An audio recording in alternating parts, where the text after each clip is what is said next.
वेदरमुळे तुमची ज्वेलरी आणि raw material black होत आहे का, तर त्याची कशी काळजी घ्यायची आपण या व्हिडिओमध्ये बघूयात.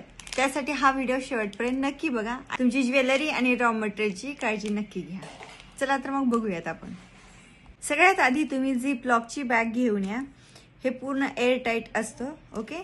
देन त्यानंतर हे सिलिका जेलचं पॉकेट आहे. हे अमेझॉनवरती आरामात मिळून जाईल. तुम्ही फक्त सर्च करा सिलिका जेल पॉकेट, सो तुम्हाला तिथं मिळून जाईल. तुम्हाला काय करायचंय, ह्या झिप लॉकच्या बॅगमध्ये तुम्ही तुमची ज्वेलरी ठेवून द्या आणि हे जे सिलिका जेल आहे ते ठेवून द्या.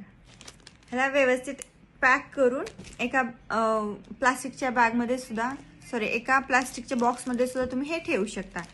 ओके. जर तुमचं रॉ मटेरियल असेल, सेम प्रोसेस आहे. रॉ मटेरियल झिप लॉकच्या बॅगमध्ये ठेवा आणि हे सिलिका जेल तुम्ही ह्याच्यात ॲड करून व्यवस्थित पॅक करून ठेवू शकता. जर सपोज तुमच्याकडे सिलिका जेल नाही आहे, सिलिका जेलचं पॉकेट नाही आहे किंवा येण्यासाठी टाइम लागत असेल, तर तुमच्या घरामध्ये हे असे छोटे छोटे चॉक असतील जे आपण पाठीवरती लिहितो, ब्लॅकबोर्डवरती लिहितो, ते चॉक आहेत. हे चॉक सुद्धा तुम्ही झिपलॉकच्या बॅगमध्ये किंवा कंटेनरमध्ये ठेवू शकता. जर सपोज तुमच्याकडे रॉ मटेरियलसाठी असे कंटेनर आहेत, ओके, त्याच्या आधी माझ्या चॅनलला सबस्क्राईब करायला विसरू नका. असे छान छान टिप्स तुमच्यासमोर येणार आहेत. आणि ज्वेलरी शिकण्यासाठी माझा मास्टर क्लास नक्की अटेंड करा. मास्टर क्लास हा फ्री आहे.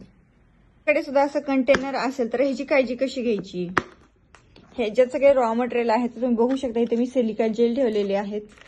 तर थोड्या थोड्या अंतरावरती तुम्ही असं सिलिका जेल ठेवू शकता किंवा हे आपले चॉक आहेत ते चॉकसह तुम्ही असे ठेवू शकता.